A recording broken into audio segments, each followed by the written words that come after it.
उन्हाळ्याची सुरुवात झालेली आहे। बाजारात भरपूर प्रमाणात कलिंगडे येऊ लागलेले आहेत। आज आपण याच कलिंगडापासून अगदी 2-3 मिनिटांमध्ये आईस्क्रीम बनवणार आहोत। अगदी घरी असलेल्या साहित्यामध्ये आपले हे वॉटरमेलन आईस लॉली तयार होतात। चला तर मग आजच्या आपल्या रेसिपीला सुरुवात करूया। त्याआधी नमस्कार, मी पद्मश्री। स्वाद रेसिपीमध्ये आपलं खूप खूप स्वागत आहे।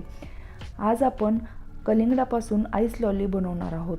त्यासाठी मी इथे कलिंगड कट करून घेतलेले आहेत। याच्या आपण बिया काढून घ्यायच्या आहेत। कलिंगडाच्या या बिया काढणे एकदम ऑप्शनल आहे, काढले नाही तरीही चालेल। माझ्या सर्व कलिंगडाचे आता बिया काढून झालेले आहेत। हे आपले जे कलिंगडाचे काप आहेत ते मिक्सरमध्ये घालून घ्यायचं आहे।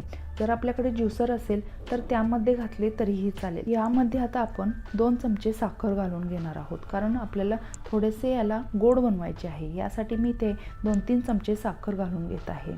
त्यानंतर अगदी चिमूटभर मीठ घालून घ्यायचं आहे। जर आपल्याला आवडत असेल तर लिंबूचे 4-5 थेंब घालून घेतले तरीही चालेल, त्यामुळे त्याची टेस्टही अप्रतिम येईल।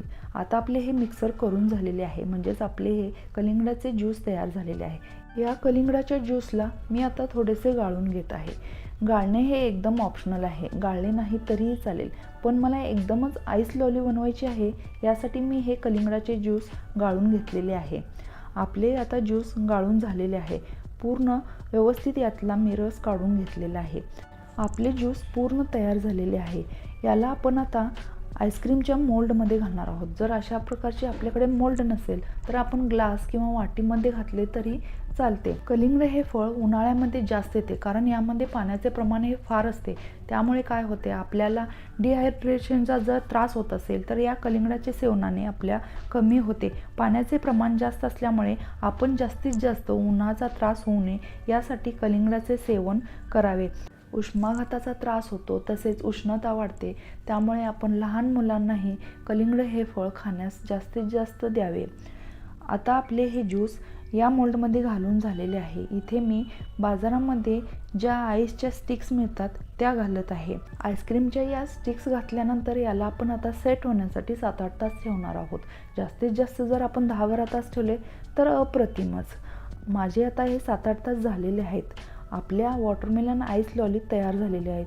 खूप सुंदर दिसत आहेत ना, कारण नॅचरल कलर शेवटी नॅचरल कलर असतात, त्यामुळे त्याचा हा रंग उठूनच दिसतो। आपले कलिंगडाचे आईस लॉलीज तयार झालेले आहेत। मी आता इथे काढून दाखवत आहे एक आईस लॉली। हे पहा किती सुंदर कलर दिसत आहे, व आपले आईस लॉलीजही एकदम परफेक्ट तयार झाले। घरच्या घरी व एकदम कमी साहित्यामध्ये कमी वेळामध्ये आपले ह्या आईस लॉलीज तयार होतात।